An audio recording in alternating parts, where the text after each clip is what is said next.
বিসমিল্লাহির রহমানির রহিম। প্রিয় দেশবাসী, আপনাদের সামনে আজকে সরাসরি হাজির হয়েছি। আপনাদের সকলের কাছে একটি দোয়ার দরখাস্ত দিচ্ছি। আপনারা জানেন যে বাংলাদেশের বাইরে আমাদের অনেক প্রবাসী ভাই তারা প্রবাসে রয়েছেন। সৌদি আরব, দুবাই, কাতার বিভিন্ন জায়গায় রয়েছেন এবং বাংলাদেশের যে বাইরের কান্ট্রিগুলো রয়েছে সেখানে আপনারা জানেন যে যুদ্ধ চলমান রয়েছে।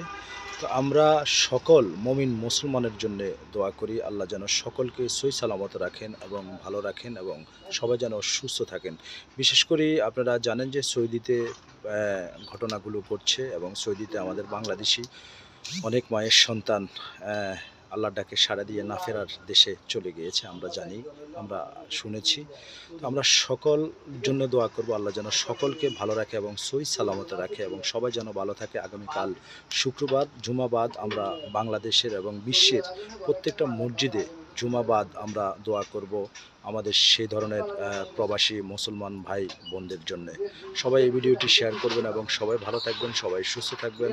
সকলের সুস্বাস্থ্য কামনা করছি। আল্লাহ হাফেজ। আসসালামু আলাইকুম ওয়া রাহমাতুল্লাহি ওয়া বারাকাতুহু।